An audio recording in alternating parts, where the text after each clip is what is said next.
Pemirsa, sejumlah emak-emak mengeroyok seorang wanita muda di Bangkalan, Madura, Jawa Timur. Para pelaku dibakar api cemburu pada korban yang dituding sebagai pelakor. Seorang ibu muda berusia 26 tahun Uka, warga Gili Timur, Kecamatan Kamal, Bangkalan, menjadi sasaran kemarahan sejumlah emak-emak. Sebelum dikeroyok, korban dan para pelaku ini sempat adu mulut. Tak hanya rambutnya yang dijambak, korban juga diseret hingga digunting bajunya serta mengalami kekerasan lainnya. Para pelaku marah dan menuding korban sebagai pelakor.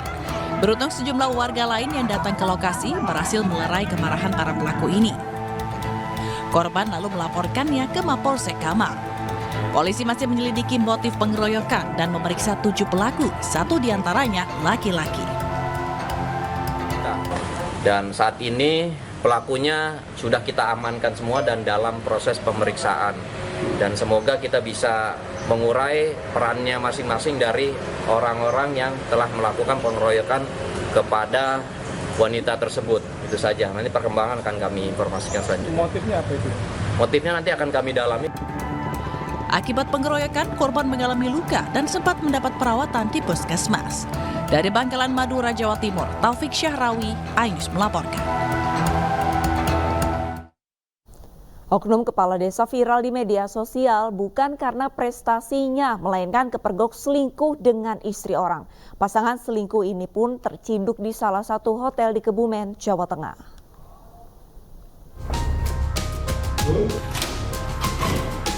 Sejumlah petugas gabungan menggerebek sebuah hotel di kawasan Ayah, Kebumen, Jawa Tengah. Video berdurasi 2 menit ini viral lantaran seorang kepala desa bersama perempuan yang bukan istrinya terciduk di dalam sebuah kamar. Sebelumnya, suami dari pasangan selingkuh kades curiga dengan perubahan perilaku istrinya. Setelah mengumpulkan sejumlah bukti, suami M kemudian melaporkan dan meminta bantuan kepolisian untuk menggerebek istrinya dengan oknum kepala desa. Pasangan selingkuh ini pun langsung diamankan petugas kepolisian. Kalau secara hukum itu ada pasal 284 ya, di mana seorang yang sudah berkeluarga melakukan perselingkuhan dengan yang orang lain atau di luar dari keluarganya itu. Ancaman hukumannya? Ancaman hukumannya 4 tahun. Saat ini Polres Kebumen masih mendalami dan mengumpulkan alat bukti serta keterangan saksi. Keduanya dijerat dengan pasal 288 KUHP dengan ancaman hukuman maksimal 4 tahun penjara. Dari Kebumen, Jawa Tengah, Johartoyo, iNews melaporkan. Seorang perawat di Kota Medan, Sumatera Utara menjadi korban pelecehan seksual yang dilakukan oleh rekan kerja sesama perawat. Ironisnya, tindak kekerasan seksual yang dialami korban terjadi di hadapan pasien.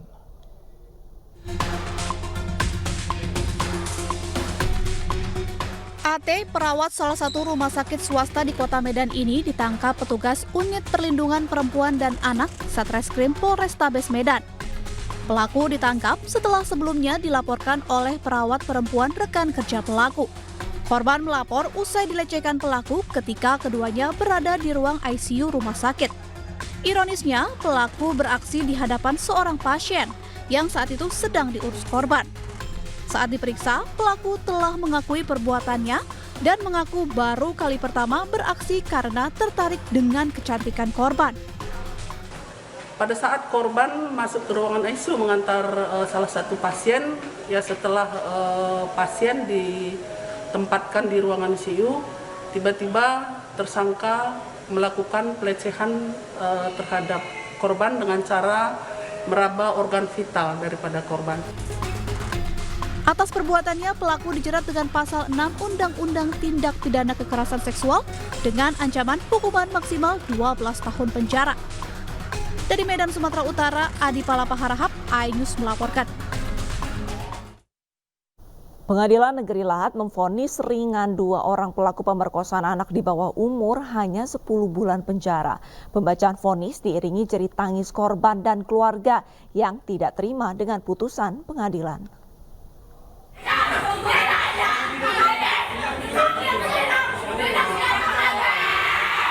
Korban berteriak histeris usai pembacaan putusan hakim di Pengadilan Negeri Lahat. Korban merasa putusan hakim ini tidak adil.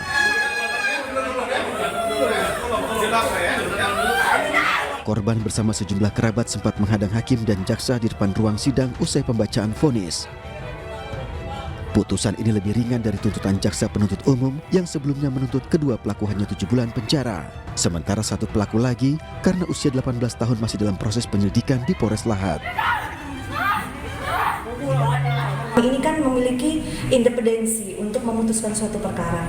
Tidak ada satupun yang boleh mencampuri ataupun mengintervensi dari apa yang sudah diputuskan oleh hakim yang bersangkutan dalam memutus suatu perkara. Sebelumnya korban diperkosa oleh 3 orang pada Oktober 2022 di sebuah indekos.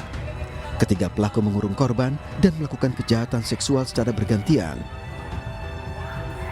Dari Lahat, Sumatera Utara, Bala Putra, iNews melaporkan.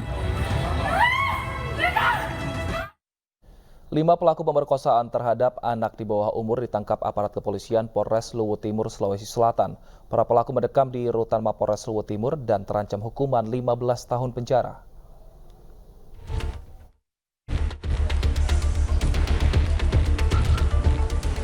Kelima pelaku pemerkosaan anak di bawah umur ini merupakan buruh drainase proyek Provinsi Sulawesi Selatan di Kecamatan Burau, Kabupaten Luwu Timur. Mereka ditangkap atas kasus pemerkosaan anak berusia 12 tahun. Kelima pelaku masing-masing berinisial SP, HA, IS, RI, dan AR. Kasus ini bermula saat korban bertemu dengan pelaku SP lalu bertukar nomor telepon pada 30 Desember 2022. Komunikasi keduanya berlanjut, namun SP justru mengarahkan rekannya HA menemui korban dan memperkosa korban di belakang kantor desa. Tak sampai di situ saja, pada 2 Januari 2023, pelaku HA bersama IS, RI, dan AR kembali menemui korban. Saat itu pelaku IS menarik tangan korban dan membawanya ke pos kamling dan memperkosa korban secara bergantian. Mengetahui kejadian itu, orang tua korban kemudian melaporkan para pelaku ke Mapolres Luwu Timur. Dipidana dengan pidana penjara paling singkat 5 tahun dan paling lama 15 tahun. Dan denda paling banyak 5 miliar. Polisi pun sudah melakukan visum dan korban masih trauma. Saat ini korban masih dalam pendampingan PPA setempat. Dari Kabupaten Luwu Timur, Sulawesi Selatan, Nasruddin Rubak, iNews melaporkan. Kasus kekerasan seksual terhadap siswa didik kerap terjadi di sejumlah sekolah ataupun lembaga pendidikan. Para pelakunya sudah dijatuhi vonis oleh hakim.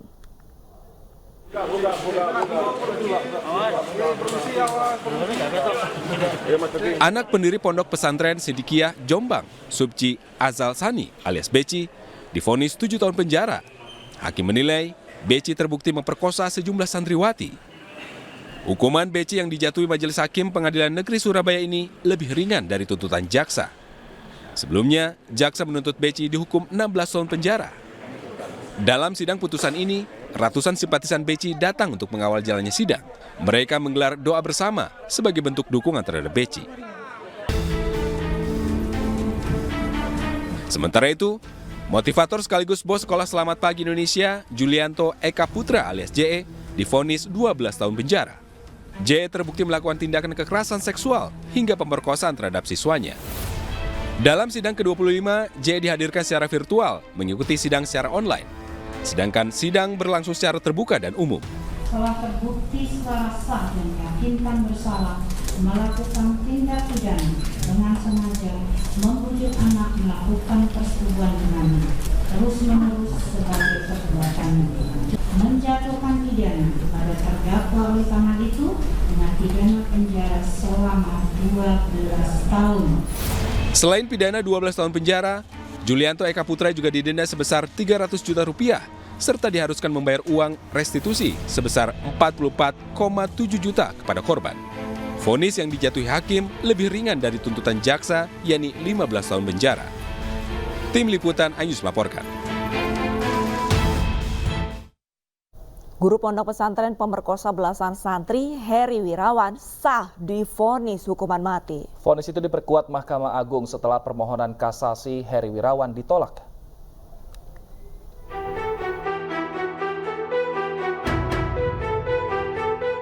Nama Heri Wirawan jadi sorotan publik karena tindakan bejatnya yang telah memperkosa belasan santri di bawah umur di Pondok Pesantren Madani, Bandung, Jawa Barat. Aksi biadab itu dilakukan dalam kurun waktu 2016 hingga 2021. Bahkan sejumlah korban hamil akibat ulah bejat Heri. Heri kemudian dilaporkan ke polisi. Dalam persidangan di Pengadilan Negeri Bandung, jaksa menuntut Heri hukuman mati. Namun majelis hakim memvonis Heri dengan hukuman penjara seumur hidup. Heri dinilai terbukti bersalah dan melanggar Undang-Undang Perlindungan Anak. Kemudian jaksa mengajukan banding dan hasilnya Heri dihukum mati. Atas putusan banding itu, Heri mengajukan permohonan kasasi ke Mahkamah Agung. Hasilnya, Heri tetap dihukum mati setelah diperkuat oleh vonis Mahkamah Agung.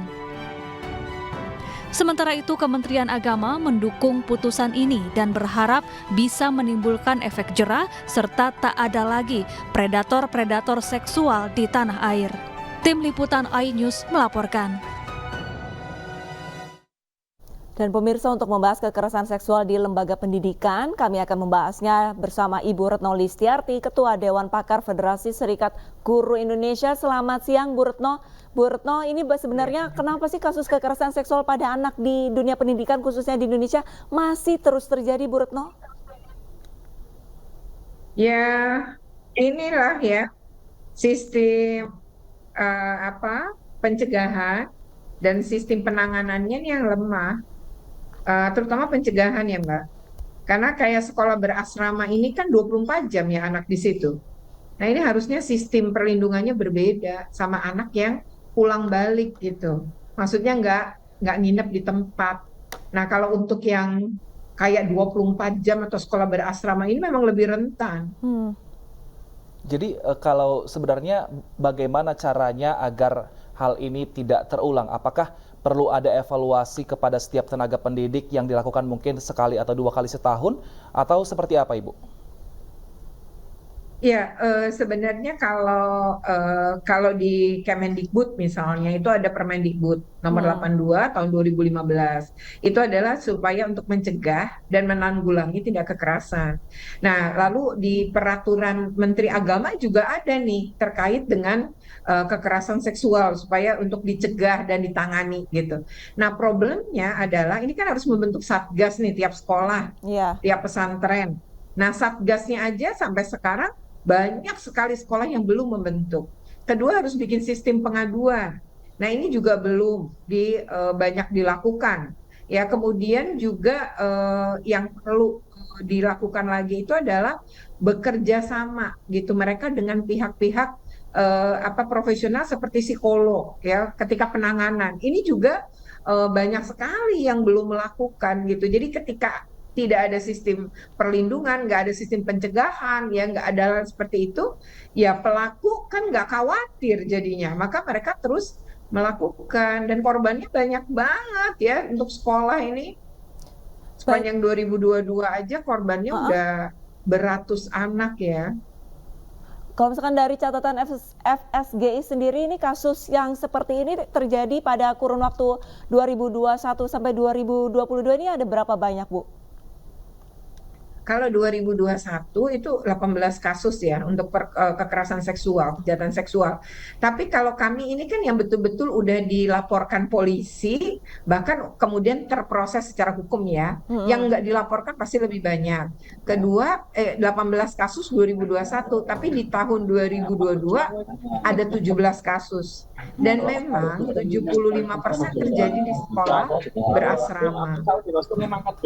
Nah, Ibu, kalau seperti ini kasusnya ternyata memang setiap harinya banyak, tadi juga evaluasi sudah perlu dilakukan juga kepada tenaga pendidik.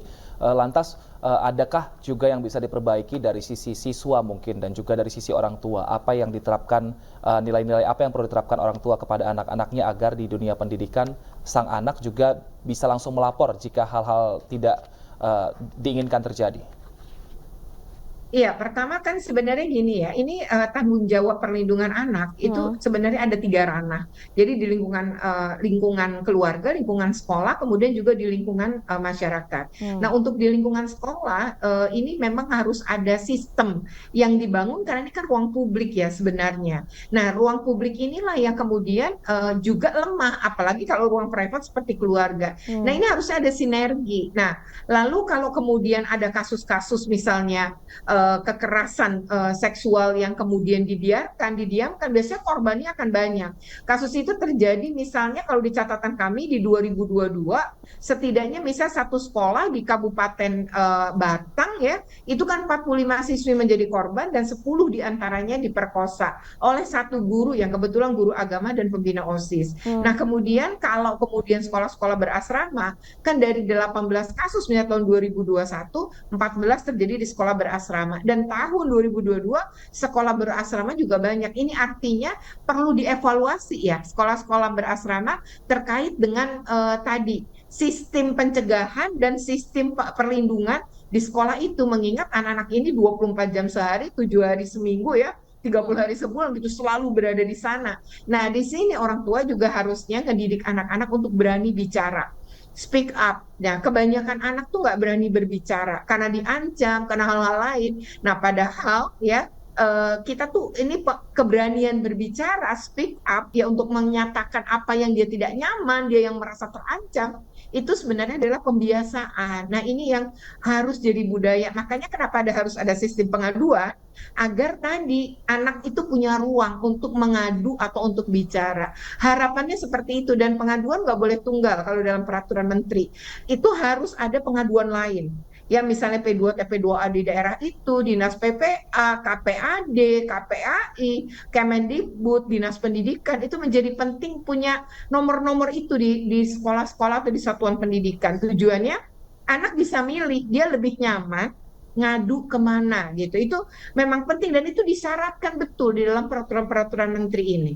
Bu Retno, selain sistem pengaduan nih yang harus dibenahi, kalau misalkan sistem rekrutmen dari baik itu para guru yang ada di sekolah umum ataupun yang ada di pesantren, ini apakah diperlukan ada tes psikolog terlebih dahulu nih Bu? Karena ini banyak sekali ternyata justru guru yang ada di lingkungan pesantren, Bu Retno. Betul. Ini sebenarnya kalau dari data kami juga menunjukkan 73% kan pelakunya guru. Kalau tahun 2021 88% guru. Jadi memang ini penting secara berkala guru tuh dites ya psikologinya baik oleh Kemenak maupun oleh Kementerian Pendidikan dan Kebudayaan. Ini penting walaupun kemudian dilakukan misalnya secara random karena memang tidak mudah juga sih melihat para predator anak ini gitu ya, kedeteksinya itu lewat tes psikolog yang memang pada tingkat sulit lah ya.